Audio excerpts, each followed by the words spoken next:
আসসালামু আলাইকুম দর্শক, আজকে আমি তৈরি করব আলু পরোটা। ভেতরে আলুর পুর দেওয়া এই পরোটাটা খেতে অনেক বেশি মজার এবং অনেক বেশি ফুলকো হয়। চলুন সহজভাবে রেসিপিটি শেয়ার করি। প্রথমে পরোটার ডোটা তৈরি করব। এজন্য নিয়ে নিচ্ছি এখানে 1.5 কাপ পরিমাণ আটা। আপনারা চাইলে পরিমাণে আরও বেশিও নিতে পারেন। লবণ দিয়ে দিচ্ছি 1/3 চা চামচ। আর এখানে রান্নার নর্মাল সয়াবিন তেল দিয়ে দেব 1 টেবিল চামচ মতো। এখন এই তেল এবং লবণটা এই আটার সাথে খুব ভালো মতো মিশিয়ে নিতে হবে।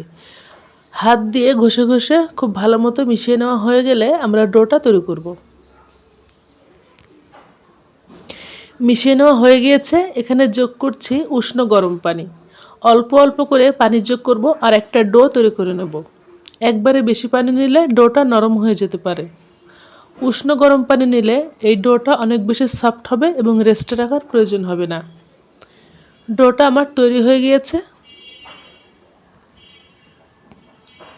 এখন আমি আলুর পুরোটা তৈরি করব। এজন্য নিয়েছি মাঝারি সাইজের 2টা আলু, সেদ্ধ করে ম্যাশ করে নিয়েছি।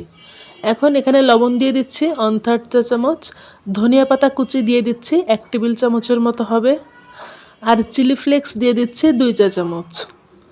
ঝালটা আপনারা যে যেমন খেতে চান সেই অনুযায়ী বাড়িয়ে বা কমিয়ে নেওয়া যাবে। এখন সব কিছু একসাথে মেখে নিচ্ছি। চাইলে আপনারা এখানে পেঁয়াজও যোগ করতে পারেন, তবে আমার কাছে পেঁয়াজ কাঁচাটা এখানে পছন্দ না। মিশিয়ে নেওয়া হয়ে গিয়েছে। এখন এখান থেকে অল্প অল্প করে আলুর মিশ্রণ নিয়ে এরকম গোল বলের মতো তৈরি করব। যতগুলো পরোটা তৈরি করব ততগুলো বল তৈরি করে নেব। আমি 1.5 কাপ আটা দিয়ে 5টা পরোটা তৈরি করব, এই জন্য 5টা বল তৈরি করে নিয়েছি। এখন সেই ডোটা আমি একটি পিড়ি বেলুনের উপর নিয়ে একটু 2 মিনিট মথে নিচ্ছি। এরপর এখান থেকে সমান সমান করে 5টা লেচি তৈরি করে নিয়েছি। এখন একটা লেচি দিয়ে পরোটা তৈরি করে দেখাচ্ছি।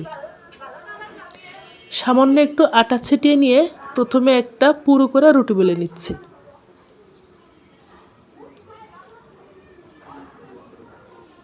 আমি ঠিক এইরকম পুরো করে রুটি তৈরি করে নিয়েছি। এখন এর মাঝে একটা আলুর সেই বল দিয়ে দিচ্ছি, দিয়ে সাইডটা এভাবে মুড়িয়ে দিচ্ছি।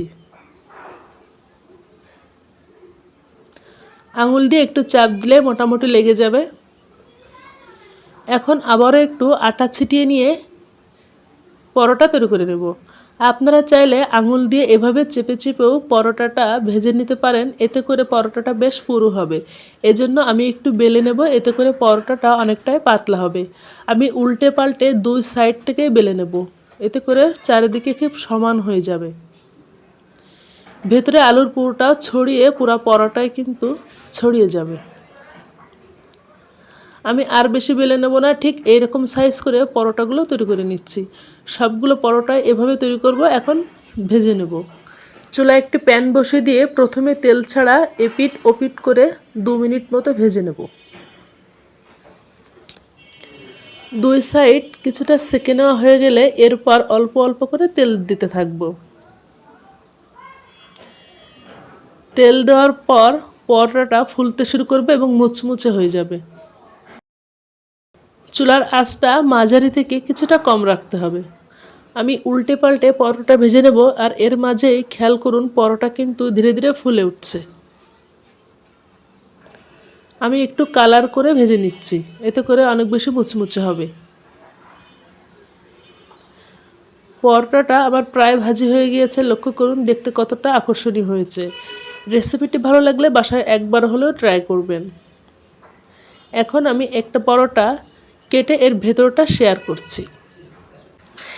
এইভাবে সকাল অথবা বিকালের নাস্তায় অথবা বাচ্চাদের টিফিনেও তৈরি করে দিতে পারেন, বাচ্চারা খুবই পছন্দ করবে।